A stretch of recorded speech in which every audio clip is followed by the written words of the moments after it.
Hey guys, Jerry here, and welcome back to Mountain Blade Warband. It has been a bit of time. Actually, it hasn't been past time at all. We're currently on a campaign against the Kurgats and the Nords, and we need to break the siege at Randy Castle here. We just recently took over Unostak Castle and have been trying to, keep people from just taking it back immediately. And now we need to break the siege. So let's see. Let's count the numbers quickly. They have... What do they have? They actually don't have that many. They have quite a few lords, but they don't have any lords with nearly as many troops as our good Sultan here. Now, I can see a lot of the Sultan's troops are actually...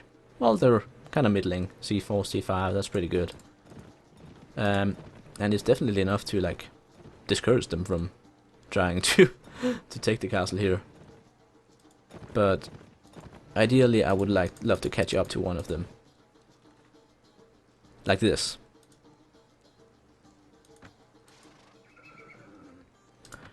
Alright, so we managed to catch up to them, and we're gonna take on 3 of their lords, which means that if we take out these 3 guys, they really won't have much left to stand against us with. Alright, so everyone follow me and then figure out how exactly to set up this battle. We're up against the Kurgats, which love their horses. Luckily, there are a lot of these little trees out here, but I don't think they actually prevent horses from riding through them. No, apparently not. That's kind of disappointing. That makes it a lot harder for me. I should maybe have stayed up in the trees then, but... Alright, let's see. I have mostly cavalry, and then I have a couple of infantry and archers in the back there.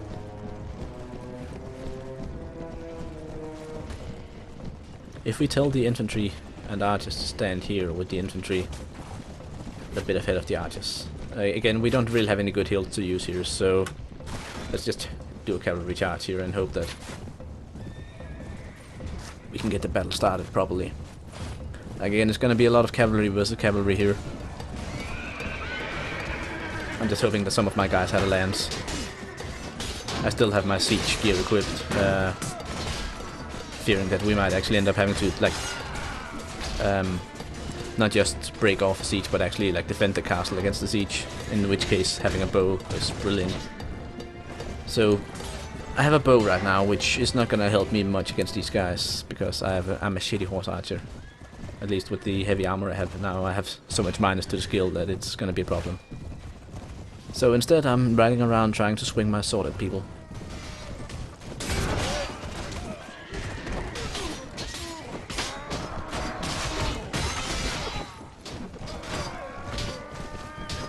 They do seem to have a lot of like guys with good long pole arms, which, yeah, as you can see, do a lot of extra damage to horses when you're playing Floris compared to vanilla at least.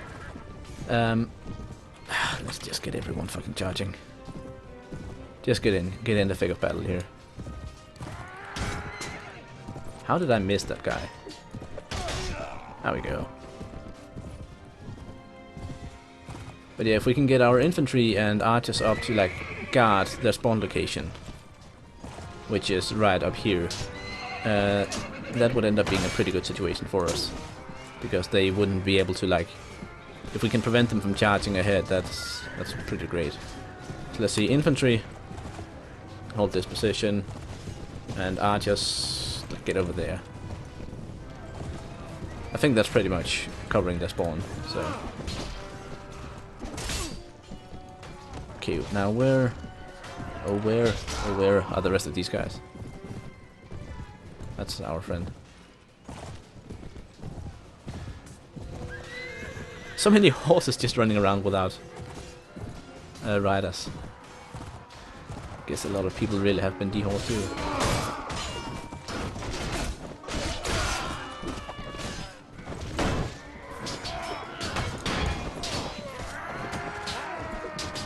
Okay, gotta get out of there. They had a pretty good hold on my horse there for a moment. Let's try instead and do a drive-by, ride-by, slashing. That's a friend.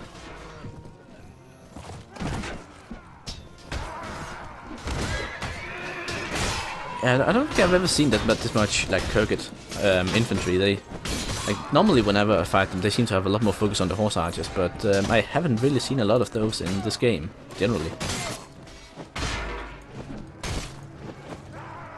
Like, it's mostly really been these infantry and then their quick skirmisher horses. Like, not skirmisher horses, but their light horses. Light melee horses. These guys.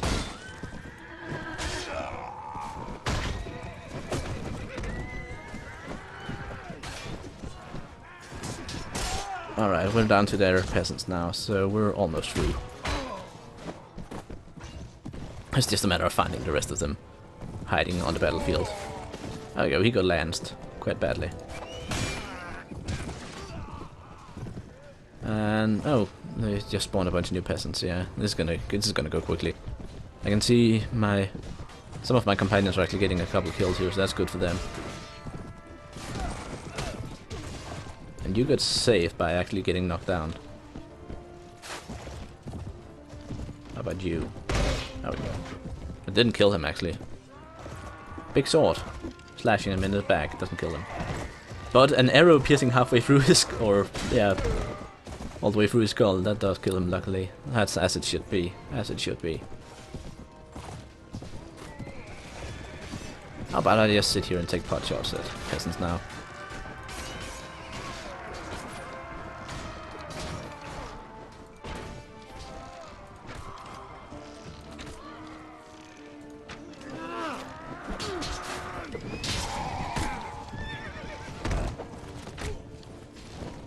Two arrows. Does it really need a third one? There we go. And again, the rest of them, they're just scattered all over the bloody map, making it really hard to actually locate them. And they just keep spawning in with more. How many did they have? It was only like 200 something. Surely we've been through that already. Hey, hey, that's my archers, bastard.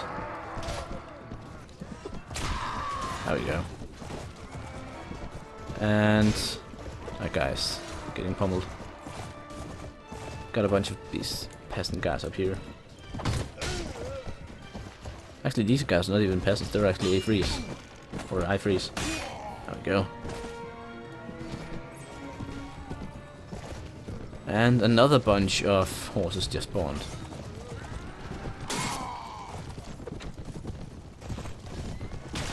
How many of these are there? Like, oh, it's just going on forever and ever and ever and ever. Alright, I'm gonna clean this up and we'll see you in a bit. Alright, stats, let's see. I've lost no one. A bunch of people got wounded, but I lost no one. 19 killed on our side, and let's see, 216 killed, 26 wounded. That's pretty good overall. There we go. Grab him as a prisoner. Grab all of these guys to sell as slaves later on. I'm not gonna wait for the text. I know there's not enough of them to actually fill up my prisoner capacity. And a large bag of arrows. Well done, well done. Not really anything I can use, but maybe Oddval would like them. Nope.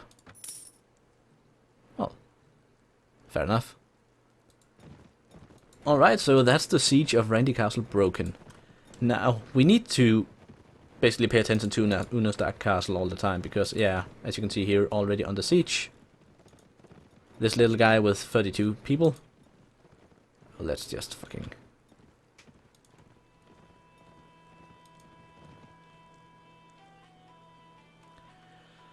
Alright, let's see.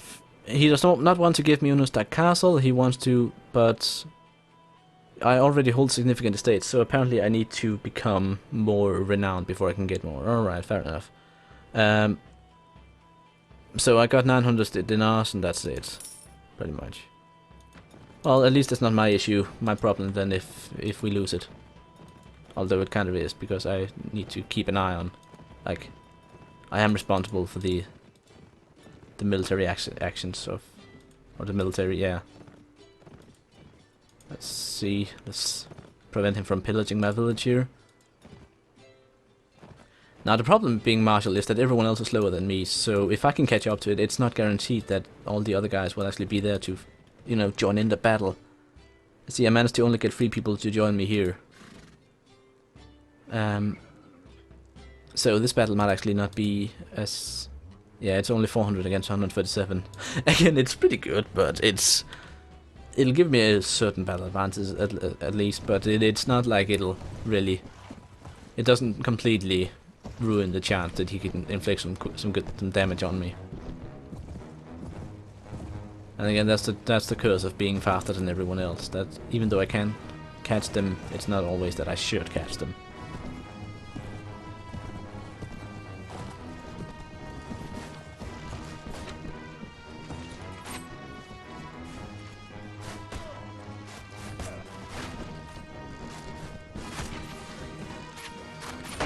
Can you guys not right in front of me so I can actually, you know, shoot these guys? Or try to at least.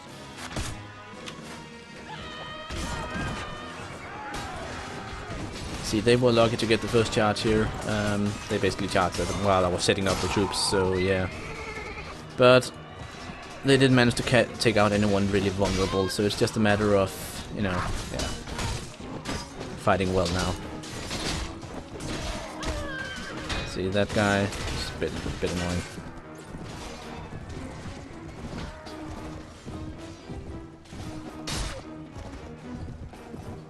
I think those ones the lords that, or the lord I just kicked or pummeled there, but yeah, he has pretty good armor, so he's not really taking a lot of damage from my sword. I don't have a piercing weapon.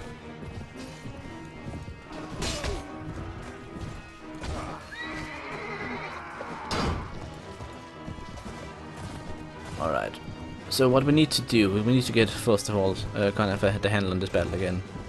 My archers, do I have any of them left at all? Like, okay, these are the archers. Do they actually have clear sight here, or should I move them? I'm gonna move them over here.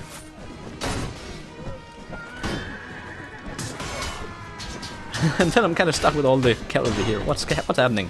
Why is everyone charging into me?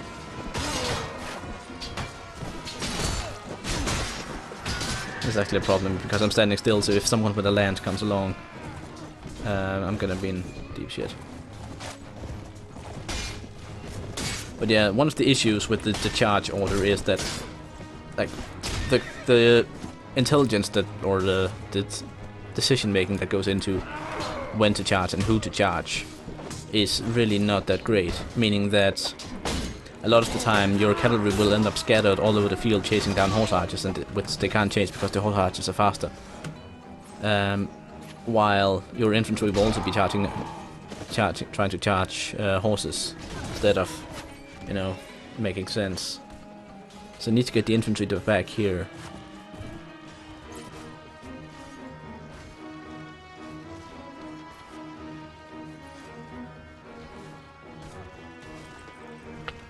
And actually it would be nice if the cavalry would get back here as well, so we can do a proper charge. Yeah, that's what you get, bitch.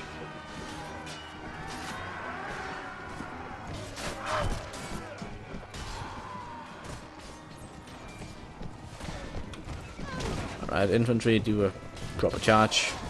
Archers, stay around here and, you know, actually shoot people. That would be nice if you would start doing that. And I seem to just be a magnet to enemies, so like wherever I am, a lot of horsemen are suddenly gonna charge in.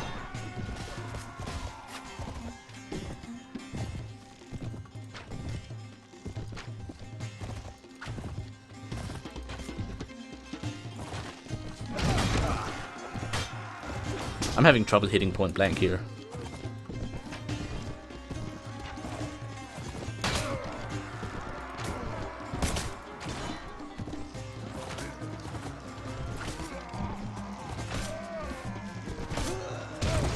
But if we can just keep these guys, you know, distracted while hopefully the rest of my guys do the thing.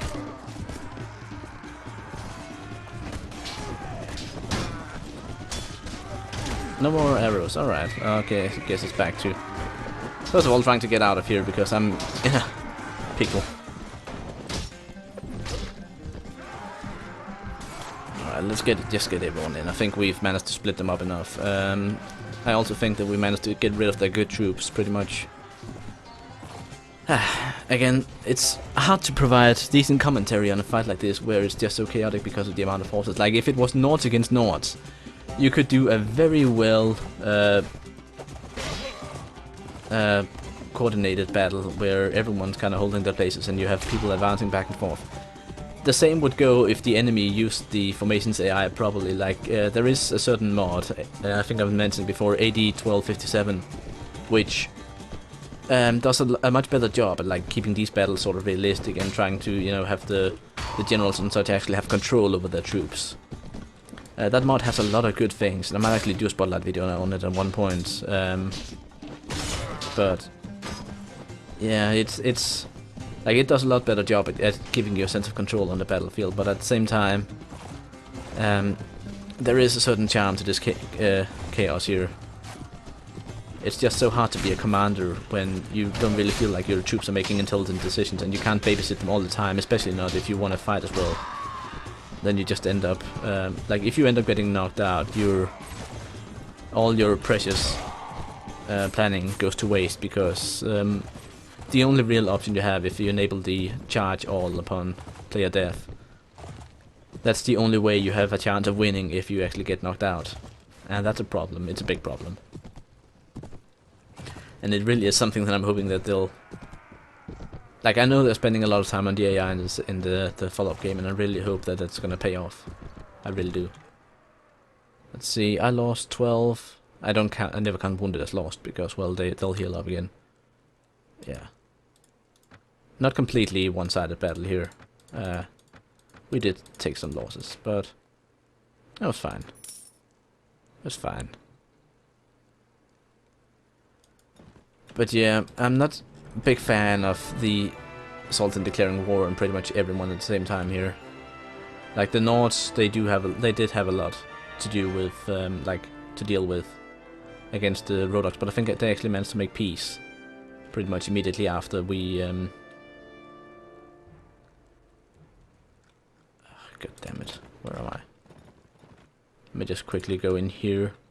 And then we need to get back to Unostar Castle and prevent that siege once again.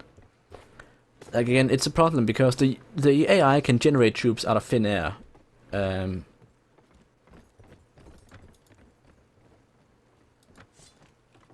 Yeah, get out of here. Now, did we have a ransom broker in here, or... Yeah, we did. No, not him. There you are.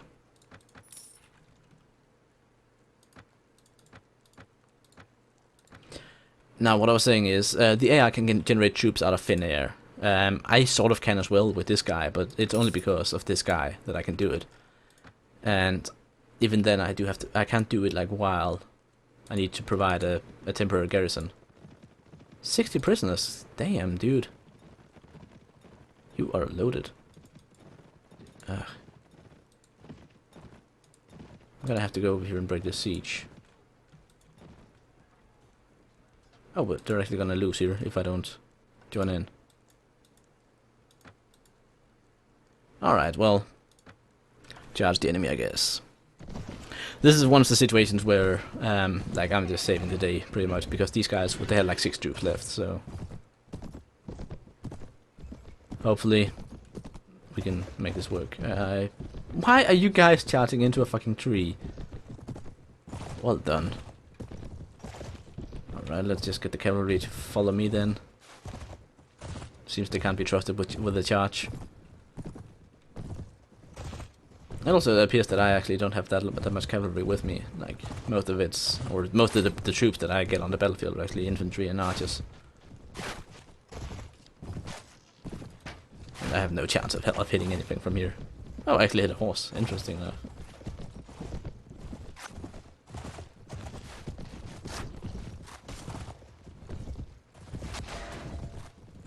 But yeah, I kind of want to wait until the infantry has reached the enemy before we charge into horses, so that appears to be now. There seems to be a lot of deaths happening.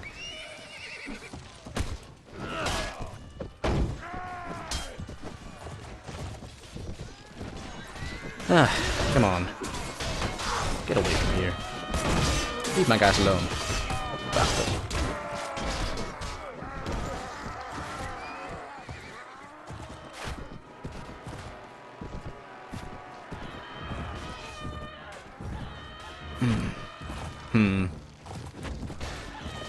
But yeah, just to finish my train of thought here, I tend to not go for the martial spot whenever I play this game myself, because of the fact that I can't generate troops out of thin air, meaning that everything that I end up taking over, unless I pretty much ruin my own chances of doing well in the game by giving up all of my army, I can't actually like run a campaign for more than one city, and if I then have to go and defend against a siege somewhere else, then that's all that work capturing a castle or a city or something has gone to waste.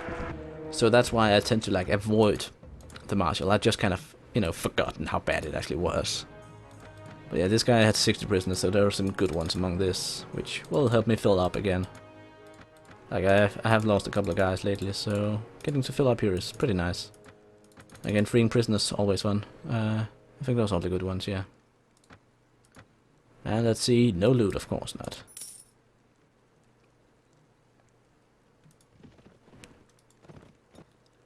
So someone actually owns this castle, so why are they not, you know, putting in soldiers? That's what I really want to know. Could it be perhaps that... Yeah.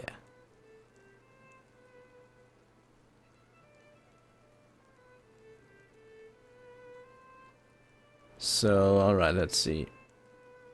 Yeah. Let's end the campaign. And I also wish to resign the marshalship. There we go.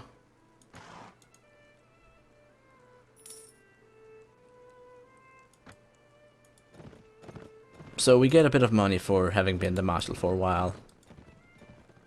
And now he needs to appoint someone else, of course, for the honor. The honor that it is. And then I'm looking forward to basically, let's see, yeah, now I can't have this much army, so I actually need to drop off some in my city here. But basically, now he needs to find someone else who can be the marshal, and I'll happily follow them into battle. It's just, it's so annoying. And again, I'm gonna mention another mod here, 1257 AD, the same one. Whenever you take over a city there, or a castle, you're not actually, by default, in control of the garrison. You can give the control of the garrison to the city, or the castle, and they will fill it up with mercenaries pretty much instantly. Which means that you don't have to provide this sort of starting garrison, which again allows you to better enjoy the game rather than having to go out and train new troops all the time. Floris is a fantastic mod. It's been a lot of fun doing this series. There's been a lot of hard times, there's been a lot of good times. But yeah, I think we're just kind of getting to the point where it'll just be repeating myself over and over again. So, as I threatened before, this is going to be the last episode, and I really hope you enjoyed.